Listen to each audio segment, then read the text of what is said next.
अब आपको battle of 2024 की लड़ाई को थोड़ा बेहतर तरीके से समझा देते हैं और उसको समझाने के लिए हमने एक पोस्टर भी डिजाइन किया है, वो भी आपको स्क्रीन पे नजर आ रहा होगा।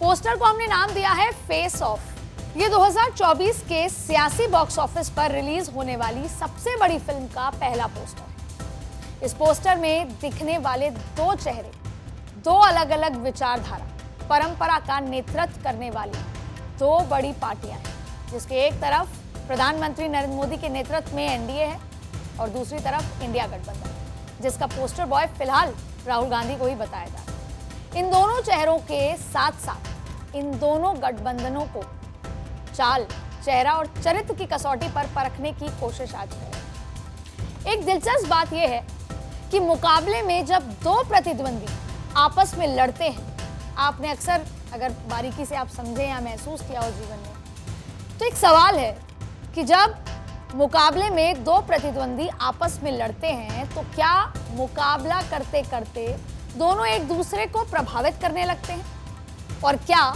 इस लड़ाई में दोनों एक दूसरे की खूबियों से सीखने की भी कोशिश करते हैं? क्या यही बात भारत के दो राजनीतिक पार्टियां यानी कांग्रेस और बीजेपी पर भी लागू हो रही है? क्या बीजेपी और कांग्रेस एक दूसरे की राजनीतिक और रणनीतिक दोनों ही जो पॉलिसीज हैं उनको अपनाने लगे हैं?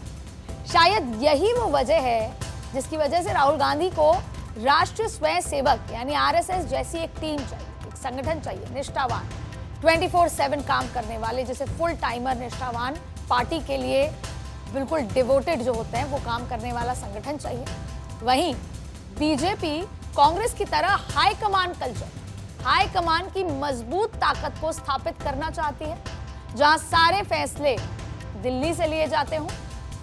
यानी राष्ट्रीय स्तर की राजनीति करने वाली राष्ट्रीय पार्टियों के लिए अपने क्षेत्रीय राजनीति को संतुलित करना एक चुनौतीपूर्ण काम होता है।